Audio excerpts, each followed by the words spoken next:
اللہ کے نبی حضرت سلیمان علیہ السلام اللہ سے دعا مانگتے تھے کہ اے میرے اللہ مجھے وہ مقام عطا کر جو نہ مجھ سے پہلے کسی کو ملا ہو اور نہ ہی میرے بعد کسی کو ملے۔ تو بس اللہ نے اپنے نبی سلیمان کے لیے تمام مخلوقات کو ماتحت کر دیا۔ جنات، پرندے، کیڑے مکوڑے، جانور، انسان سب آپ کی بات سنتے تھے، آپ کے حکم کو تسلیم کرتے تھے۔ آپ کے تخت کو ہوا اپنے کندھوں پہ اٹھائے چلتی تھی، آپ پرواز کیا کرتے تھے۔ ایسے ہی شان و شوکت سے آسمان پہ سلیمان علیہ السلام کا تخت گزر رہا تھا۔ حضرت سلیمان نے زمین کی طرف دیکھا، ایک عورت منہ پہ مٹی لگی ہوئی عجیب حال میں پاگلوں کی طرح پھر رہی تھی۔ اللہ کے نبی سلیمان نے سوچا کہ اس پاگل عورت سے کون شادی کرے گا؟ اللہ کو یہ بات ناگوار گزری۔ تو بس تخت سلیمان جیسے ہی بڑھتے بڑھتے دریا تک پہنچا۔ جو انگوٹھی سلیمان علیہ السلام کے ہاتھ میں پہنی تھی وہ ہاتھ سے اتر کے پانی میں گر گئی۔ جیسے ہی انگوٹھی کا پانی میں گرنا تھا وہ فضا، جنات، پرندے، کیڑے مکوڑے سب سلیمان علیہ السلام کی شخصیت سے ناواقف ہونے لگے اور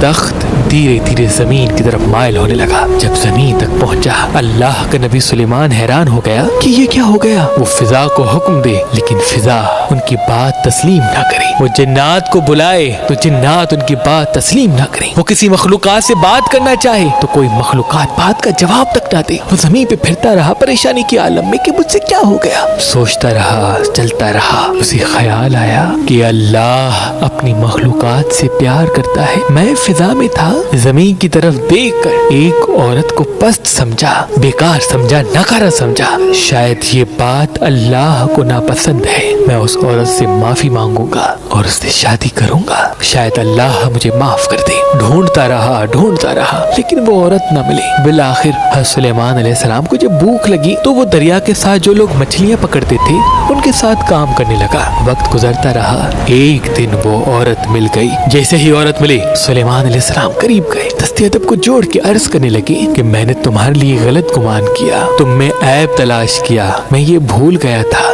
کہ تمہیں میرے خالق، میرے مالک اللہ نے بنایا ہے۔ کیا تم مجھ سے شادی کرو گی؟ وہ غریب، لاچار اور بدصورت عورت مسکرا کے کہنے لگی کہ اس سے بڑا شرف میرے لیے کیا ہوگا کہ آپ جیسا اتنا خوبصورت جوان مجھ سے شادی کرے۔ مجھ بدصورت سے تو کوئی پیار ہی نہیں کرتا۔ سارا دن لوگوں کی تنقید اور تلخ رویے کا سامنا کرنا پڑتا ہے۔ اللہ کے نبی سلیمان نے شادی کی اور خوش رہنے لگے۔ چند ایام گزرے، حضرت سلیمان علیہ السلام جیسے ہی مچھلیاں پکڑ رہے ہیں تو ایک مچھلی چمک رہی ہے۔ لوگوں نے پکڑا اور آپس میں بات کرنے لگے کہ یہ پوری مچھلی چمک کیوں رہی ہے۔ بس مچھلی کو کاٹنا تھا۔ اس مچھلی کے اندر وہی سلیمان علیہ السلام کی انگوٹھی تھی۔ سلیمان علیہ السلام دیکھ کے اس انگوٹھی کو فوراً اپنے ہاتھ میں پہن لیا۔ اللہ کے کرم سے سلیمان علیہ السلام کے لیے اللہ نے پھر سے ساری مخلوقات کو ماتحت کر دیا۔ وہ ہوا ماتحت، جنات آ گئے، پرندے آ گئے۔ وہ مچھلیاں پکڑنے والے حیران ہو گئے اور معافی مانگنے لگے کہ ہمیں معلوم نہ تھا